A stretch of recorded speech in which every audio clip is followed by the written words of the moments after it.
This, Secretary, may be the most consequential day since I've been president. He's an incredible man.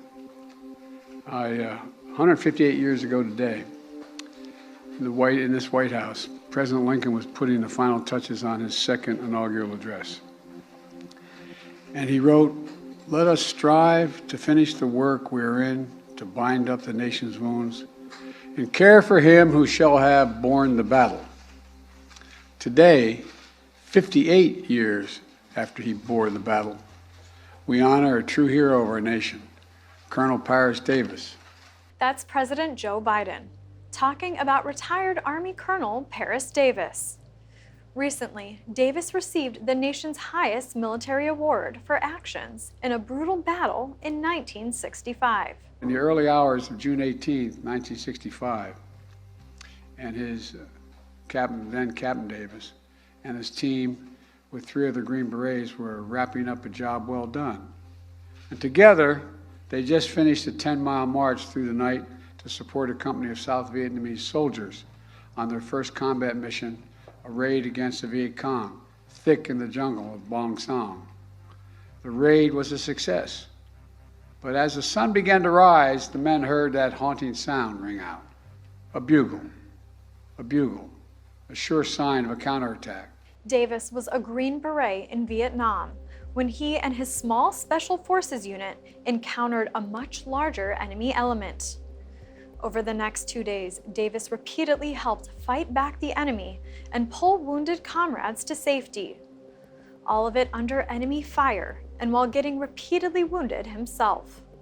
Hundreds of Viet Cong began to swarm Captain Davis and his team, pinning them down in a rice paddy with no cover. Captain Davis rallied his team to fight back.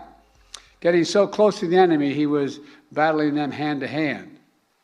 Hours, this is the part that stuns me, hours into that fight, Captain suddenly heard a sound worse than the bugle, his teammate crying out for help. Captain Davis realized he was the last American standing. Without hesitation, he yelled, "I'm coming for you. I'm coming for you." He called in friendly fire and gave a little bit of cover to run out and rescue his team. On his first attempt to get to Team Sergeant, Captain Davis was shot in the arm and had to turn back. Captain Davis began to plan how he would get his medic. Just the day before, the medic had found out he was the good news. He was a new father. His wife had given birth to their first child. Captain Davis was going to give him a chance to see his baby boy. He pinpointed the medic's position and began crawling toward him, with gunfire and grenades still exploding around him. When he got there, the medic, still alive, asked him, "Am I going to die? Am I going to die?" Captain Davis said, "Not before me." Still fending off the Viet Cong assailants, Captain Davis hauled his medic up the hill.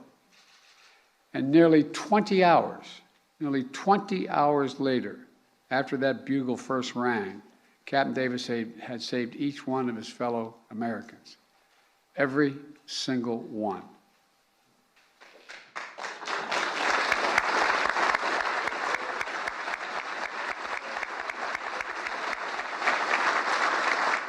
Davis said he was grateful for the medal and talked about how receiving it can feel humbling so many years after the fight.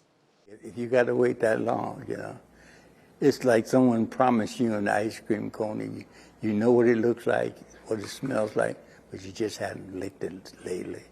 And when you get to that, store or whatever, the shop where they sell ice cream, and you pause before you pick it up, you pay as you pick it up, and you're happy when you take the first lick on it. Right now, I'm overwhelmed. This is something while you're fighting, you're not thinking about this moment. You're just trying to get through that moment.